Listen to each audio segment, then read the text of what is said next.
Hi guys, I'm very excited because I have Melitta Campbell here with me today and she's going to share a little bit about her book and her why with us. Hi Melitta, thank you so much for doing this interview with me today. Hi, it's great to be here. So just to tell our listeners and our audience a little bit about you, Melitta is a business coach and she's extremely passionate about helping women find their own independence, to be able to enjoy their businesses with fulfillment and also find free time for themselves. Her coaching is based on her 15 years of experience being a business coach, and she helps businesses become stronger so that women can enjoy one, that economic freedom, as well as enjoy their time with themselves while enjoying their work. I was really excited to be part of this project with so many amazing women and getting to know them and everyone's different stories and perspectives, and that really rang true to me. And as you mentioned in your introduction, for me it's the whole idea of empowering women to have their voice and to create success on their terms without sacrificing their integrity or their time freedom, and that was really important to me. And as you'll read in my story, that's something that I lost in building my business. I started out 12 years ago as a communications consultant, but it wasn't aligned to my true purpose. And so my why has kind of evolved over time. And I've seen that with a lot of women that I coach and the people I interview on my podcast, that's not uncommon to start for one reason, which is often a selfish reason, and that's fine. It was the same for me. I wanted to be able to stay at home with my kids instead of having to work full time. But then it evolves into more meaning and purpose and really aligned to who you are and who you are here to, what you were here to create in the world.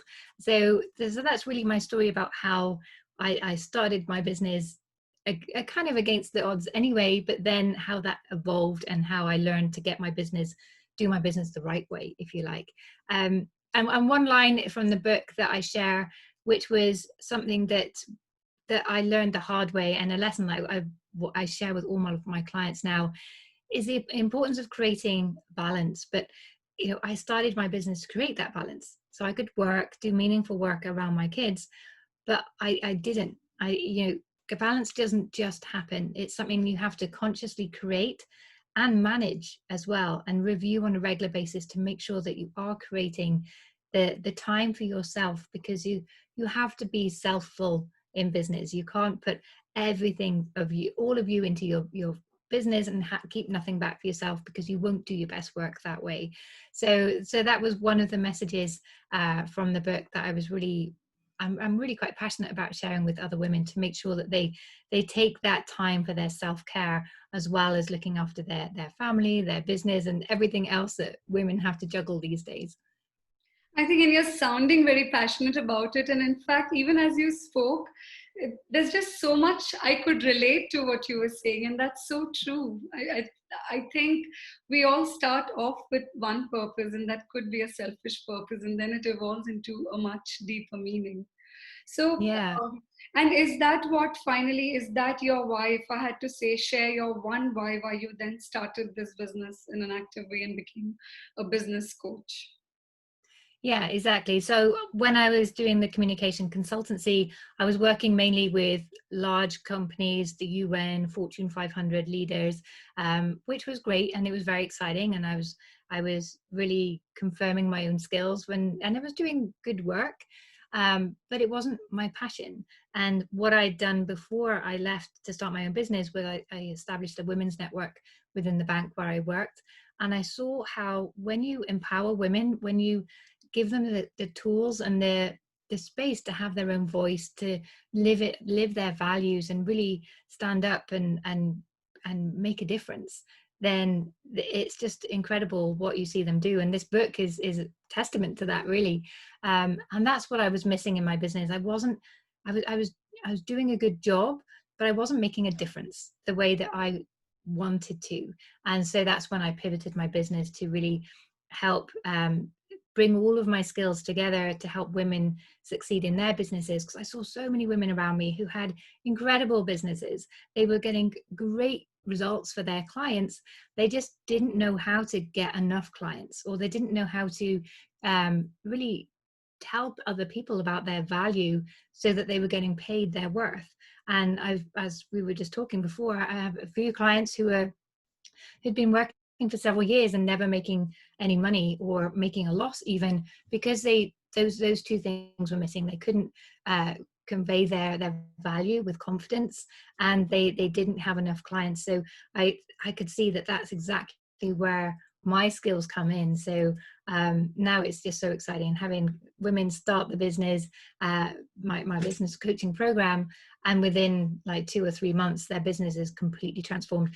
But so are they as well. I work in partnership with a behavioral psychologist who comes in to help with the mindset piece as well. So that's because I think that's really important. It's something I do throughout anyway, but but having her experience in there really makes sure that by the end of the program there's nothing holding them back, and it's just so exciting to see. I think that's, yeah, and I think I like the way that you've even thought of doing it holistically. Like you said, you even brought in a mindset coach apart from empowering them with tools. Sometimes that gets missed, and that speaks of your passion. And I can understand why you would have got down to doing this. Um, how can you encourage others now to take that leap and feel empowered to do what they want to do, or do their own business? Because there's always that, maybe there is that feeling you want to, but there's that fear. So how would you encourage others to take that leap?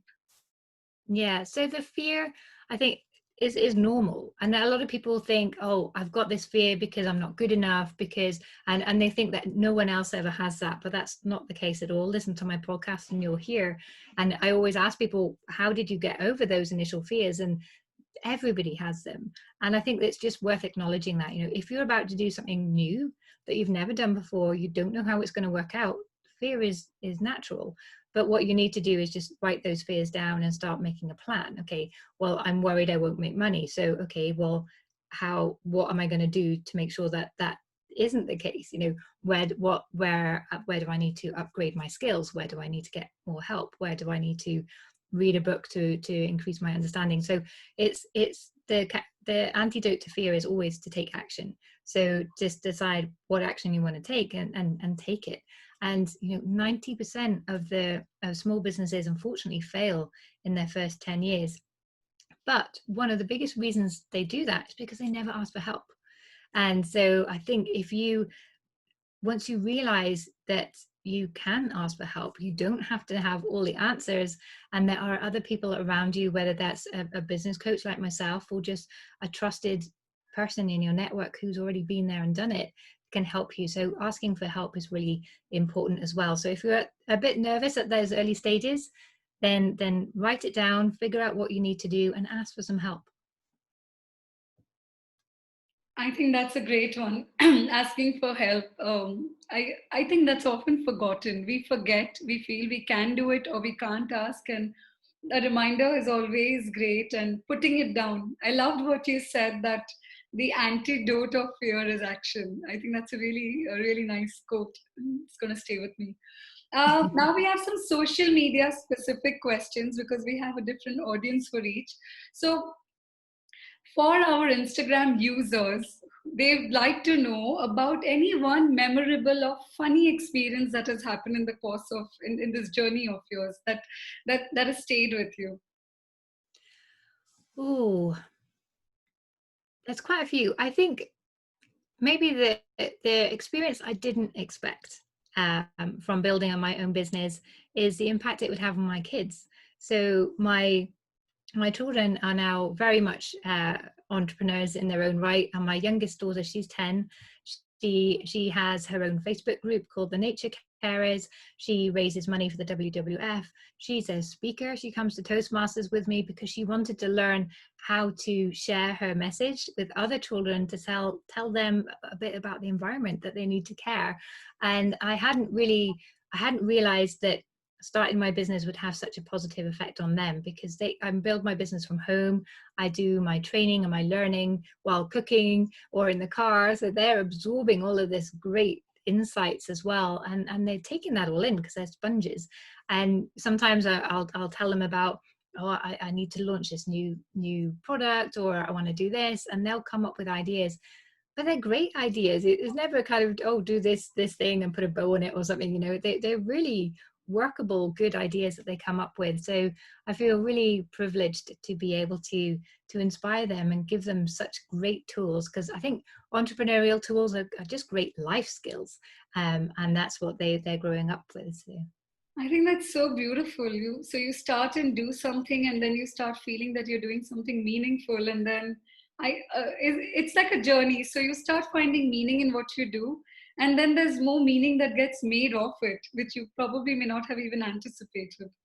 I think Yeah, it's so exactly. And beautiful. I really believe that every woman should start her own business, whether it's just a small side hustle, maybe just, I don't know, make some origami things that you sell in a market stall. Because until you go through that process, you've always been told, if you're in a corporate environment, what you're worth or what you can do and where your limits are. But when you start out in your own business, you don't have any of that, which is kind of the challenge, but it's also the excitement. And bit by bit you discover you can do so much more than you ever thought, and that's where your business evolves. And I've never seen someone start or end up where they started. And most people, they start, they think small, and then bit by bit, like 5 years later, they're like, I never saw myself doing what I'm doing today. And it's always something that's contributing to a greater society, and it's more meaningful for them, and it's just such an amazing experience. So I think even on a tiny level, it's such an enriching experience to start your And own business. liberating, I'd say. I think it's Yeah, liberating. absolutely. Okay, I could really do this. Nice. So now our Facebook users, they would like to know, what is the one business value that you stand by, that you'll not compromise on? Any one micro practice or business value? Um, just always leading with value. And I know everybody says, maybe it's become a bit of a buzzword, really. But what I do, and I encourage all my clients to do, is to think differently about their clients and how they add value. And often the value is created not through their experiences, but through the gaps, through by thinking bigger and differently about what their skills mean. And I think it's really important to keep reviewing that as well. So what you were given your skills for a purpose, you've had your journey for a reason, and always just keep thinking, what else can I be doing with these skills that would be in alignment with my purpose. And right now, as we're coming out of the whole COVID situation, it's never more important to ask these questions and reassess your value proposition, and keep making sure that what you're doing is meaningful for you and for your clients, and then you can't help but succeed. Excellent. Thank you. Last but not the least, all our LinkedIn professionals and business people, they are curious to know, since you said these are COVID times also now, how do you plan to adapt to this new normal? Have you seen any changes? Has your business needed to be adapted to a new normal, or is it just business as usual? I think it's given me the insight into where else I can be using my skills. So up until the beginning of this year, I was really focused on women who are solopreneurs, or maybe they've got one or two employees, and helping them. But what I've realized is that with the breadth of my knowledge and skill, then I can also be helping uh, larger small businesses as well. And there's actually a lot of tools and scope there, and particularly right now, when the thing they need to be doing right now is, as I said, reassessing their value proposition and how they deliver everything, how they incentivize and look after their clients, and everything has changed right now. So that's where it's helped me to go forward, is to work with slightly bigger businesses, because I think there's just so much additional value I can be working with. So I've done the solopreneurs, I've done the Fortune 500, and now it's the ones in between. And I'm starting a webinar series to help exactly that group understand what are the strategies they need to be looking at right now, and what tools do they need to help them to do that. Okay, that's brilliant. It was really lovely talking to you, and I'm very excited to be sharing this whole book and the story and the anthology with you. Thanks, Vinee. If you'd like to get in touch with Melitta, You can find her on her website www.melittacampbell.com. You can also find her on Facebook as Melitta Campbell Coach.